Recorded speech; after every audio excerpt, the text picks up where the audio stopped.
우리가 기억할 때 사울은 하나님께 버림받은 그런 지도자로 기억하기가 쉽습니다. 우리가 살펴본 앞선 장면들을 보면 사울은 이런 여러 가지 경솔한 행동들을 성경에서 보여주고 있습니다. 그런데 오늘 성경은 그가 하나님께 선택받았던, 그러니까 버림받기 이전에 선택받았던 왕이었다는 사실을 잘 설명해 주고 있습니다. 우리 47절 함께 다시 한번 읽어보겠습니다. 47절입니다.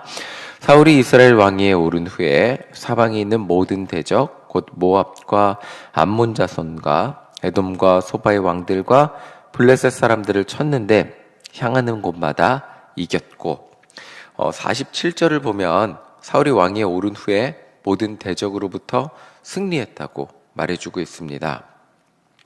에돔, 소바의 왕들, 블레셋 사람들과 싸워서 이겼는데, 이 블레셋이 얼마나 싸워서 이기기 힘든 민족인지 잘 알고 계시죠? 하나님의 도우심이 아니면 이기기 힘든, 거의 이길 수 없는, 이기기 힘든이라고 표현보다는 이길 수 없는 그런 민족이었는데 사울은 이겼다고 말하고 있습니다. 중요한 것은 향하는 곳마다 이겼다고 말해주고 있어요. 이 말씀을 보면 사울도 우리가 생각했던 것보다 능력이 있었던, 잘했던 왕임을 알 수 있습니다. 그러나 이 말씀을 사울이 잘했네? 이것만으로 끝내지 않고 조금 더 곰곰이 묵상을 해보면 이스라엘 백성들에게 있어서 블레셋을 이길 수 있는, 그리고 이스라엘 백성들에게 있어서 전쟁의 승리는 오직 하나님께만 있었다는 것을 지금까지의 말씀을 통해 알 수 있었습니다. 그렇다면 사울의 승리는 하나님이 주신 승리였다고 할 수 있습니다. 블레셋을 이긴 것, 이길 수 없는 나라 블레셋을 이긴 것은 하나님이 승리하게 하신 것이고, 향하는 곳마다, 무엇보다 중요한 것은 이거예요. 향하는 곳마다 이겼다는 것은 하나님이 사울을 사용하셔서 향하는 곳마다 이기게 하셨다라고 말해주고 있는 것입니다. 그러니까 이 한 절, 47절의 요점은 사울은 하나님께 선택받은 왕이었고 쓰임받은 왕이었고, 그렇게 쓰임을 받았던 이스라엘의 첫 번째 왕이었다고 말해주고 있는 것입니다. 하나님이 승리를 허락해 주셨기 때문에 사울은 가는 곳마다 이길 수 있었다라고 말해주고 있는 것입니다. 사울을 이게 우리가 이미 결과를 알고 있죠. 그리고 하나님께 어떻게 버림받고 또 전쟁에서 어떻게 져서 죽는 걸 알기 때문에 이 말씀을 다 나쁘게만 해석하고 본다면 그래도 인간적으로 능력이 있었던 왕이었네, 이렇게 그냥 생각하고 넘어가기 쉽지만, 그러나 더 중요한 것은 향하는 곳마다 이겼다고 성경이 굳이 이렇게 말해주고 있는 이유는 우리가 생각하는 것보다 사울이 하나님께 쓰임받았던, 아니 하나님이 그를 사용하셨다는 것을 말해주고 있는 것입니다. 우리 48절 함께 읽어보겠습니다. 48절입니다. 용감하게 아말렉 사람들을 치고 이스라엘을 그 약탈하는 자들의 손에서 건졌더라 라고 말하고 있습니다. 분명은 사울은 왕이 되기 전에 왕이 되기 것이 두려워서 숨었던 왕이었어요.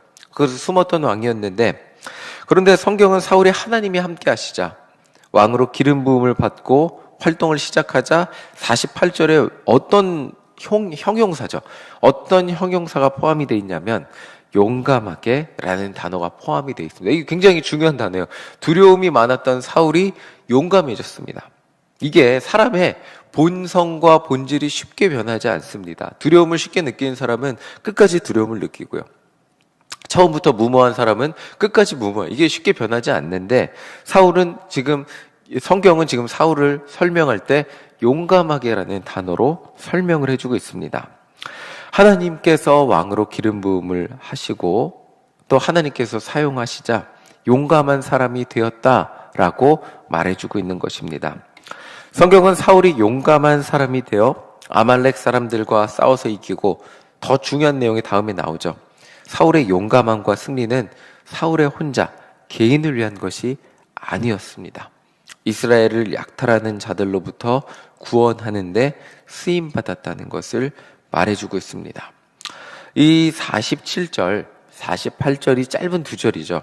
이 짧은 두 절에서 말해주는 내용은 하나님은 하나님은 사울을 왕으로 기름 부으셔서 사용하셨고 승리하게 하셨고 그 승리를 통해 이스라엘 백성들을 구원하셨다는 것을 설명해 주고 있습니다. 비록 마지막 결과가 비참한, 마지막 결과가 안 좋은 왕이었지만 사울은 그 전까지 하나님께 쓰임받았던 이스라엘에 하나님께 기름 부음 받았죠. 선택받고 기름 부음 받고 쓰임받았던 이스라엘의 첫 번째 왕이었습니다. 우리 52절을 함께 읽어보겠습니다. 52절 함께 보겠습니다. 사울이 사는 날 동안에 블레셋 사람과 큰 싸움이 있었으므로 사울이 힘센 사람이나 용감한 사람을 보면 그들을 불러 모았더라. 사울이 사는 날 동안에 계속해서 블레셋 사람들과의 큰 싸움이 있었대요. 블레셋이 이기기 힘들고 굉장히 난적이었기 때문에 그는 블레셋 사람들과 싸움을 이기기 위해서 힘센 사람이나 용감한 사람을 모아서 군대를 조직했다라고 말해주고 있어요. 이전까지 군대의 모습이 어땠냐면 뭔가 싸워야 되면 민족에서 나와서 각출해서 그냥 농사 짓던 사람들이 전문적인 군사훈련 받지 않고 무슨 민족, 성경 보시면 나오죠. 무슨 지파에서 몇 명이 모였더라. 무슨 지파에서 몇 명이 모였다. 이거는 상비군이 아니고요. 그냥 상비군이 그러니까 어떤 군대의 조직이 아니고 그냥 일반 그냥 사람들이 모여서 싸우려고 나왔던 거예요. 그런데 이제 사울은 왕으로서 군사를 모았다는 것을 말해주고 있어요. 사울은 이스라엘 백성들이 원하고 기대했던 왕의 모습을 생각보다, 우리가 생각했던 것보다, 우리가 평가하고 안 좋게 보았던 것보다 생각보다 잘 감당했던 것을 말해주고 있어요. 성경은 그렇게 말해주고 있어요. 왕으로서 나라를 부강하게 하고 주변 여러 민족으로부터 승리를 할 수 있도록 군대를 조직하는 등 자신에게 맡겨진 역할을 잘 수행했다는 것을 알 수 있습니다. 그는 여러 가지 경솔한 모습이 있었어요. 여러분들 말씀을 통해 살펴보셨겠지만 경솔한 모습이 있었어요. 그런데 그래도 나름 괜찮은 왕이었습니다. 무엇보다 나라를 부강하게 만들 그런 왕이었습니다. 하나님은 그를 선택하셨고 기름 부으셨고 사용하셨습니다. 그를 통해 하나님은 이스라엘 백성들을 구원하셨죠. 성경이 이렇게 사울을 하나님께 버림받고 전쟁에서 지는 비참한 최후를 맞이하기 전까지 그 결과를 이제 내일부터 말씀 이제 아말렉과의 전투하면서 이제 하나님께 버림받는 이야기들이 나오는데 그 비참한 최후, 그것이 전개되기 전까지 괜찮았던 왕임을 설명하는 이유는 무엇일까요? 사울이 뛰어난 왕임을 알려주고 있는 이유는 무엇일까요? 그냥 사울이 이런 왕인데 실패해서 죽었다라고 말하려면 그냥 안 좋은 것만 이렇게 서술해서 적는 게 더 나았을 거예요. 근데 이런 이야기들을 적는 이유는 무엇일까요? 비록 마지막 순간의 전쟁에서 패배해서 사울이 죽기는 했지만 사울도 하나님이 사용하셨던 왕이라는 것을 말해주고 있는 것입니다. 우리는 결과만 보고 사울을 쉽게 생각하고 사울이 살아온 인생과 사울의 삶과 사울이 왕으로서 했던 모든 것들을 안 좋게 그렇게 보는 경우들이 많이 있지만 그렇기 때문에 저도 사무엘상 설교를 하며 사울에 대해서 처음에 말씀을 묵상할 때 안 좋은 시각과 편견을 가지고 접근을 하게 되었지만 성경은 이렇게 말하고 있는 거예요. 그도 사울왕도 하나님께 쓰임받았던 왕이었다는 것을 말해주고 있는 것이요. 우리는 한 사람의 인생을 우리의 생각과 판단과 시각으로 너무 쉽게 평가하고 말하게 되는 경우들이 있어요. 성경에 나온 실패한 왕, 첫 번째 사울의 왕을 바라보는 저의 마음이 그랬기 때문에 그렇게 쉽게 평가할 수 있는 그런 경우들이 있습니다. 그는 분명히 하나님 앞에 끝까지 온전한 왕이 되지 못했죠. 여러 가지 경솔한 잘못된 행동으로 하나님과의 사이가 멀어지게 되었어요. 그런데 그런 그도 하나님께서 선택하셔서 사용한 하나님께 쓰임받은 그런 왕이었어요. 더 이렇게 말하면 더 좋을 것 같아요. 그가 가니까 하나님이 승리를 주셨다라고 표현하기보다는 그를 통해서 하나님이 승리를 이루어내셨어요. 사울을 통해서 하나님이 승리를 이루어내신 거죠. 오늘 우리가 말씀을 통해 보아야 할 것이 있다면 한 인물의 성공, 사울이 대단한 인물이었는데 하나님께 죄를 지어서 범죄해서 버림받았어, 이렇게보다는 그 어떤 인물의 위대한 대단함, 그 인물을 보게 되면, 사람을 보게 되면, 그러면 그 사람의 어떤 행동으로만 하나님의 일하심을 평가하게 되고, 그러면 행동을 잘하면 하나님이 도와줘, 행동을 못하면 사람 버리면. 물론 사울의 경우 이 정도의 인과응보에 어느 정도의 공식이 적용돼서 이해하게 되지만, 더 중요한 것이 있다면 한 사람의 부족함과 연약함과 경솔함에도 불구하고 그 뒤에서 그 사람을 사용하셔서 일을 이루어 가시는 여호와 하나님의 능력을 바라보아야 한다는 것이, 우리가 오늘 이 말씀을 통해 기억해 보아야 할 것이 아닌가 하는 생각을 해보게 됩니다. 오늘 말씀을 통해 우리가 기억해야 될 것은, 하나님은 사울도 사용하셔서 이스라엘을 구원하셨다라는 것을 기억하는 것이 우리에게 중요한 것임을 생각해 보게 됩니다. 하나님은 사울을 사용하셔서 이스라엘을 구원하셨습니다. 여러 가지 경솔한 모습이 있었고요, 여러 가지 부족한 모습이 있었고요, 여러 가지 안타까운 모습이 있었지만, 그러나 그럼에도 불구하고 그 사울을 통해서 여러 민족, 이스라엘을 힘겹고 어렵고 정말 이스라엘을 핍박했던 수많은 그 민족들로부터 승리하게 하셨어요.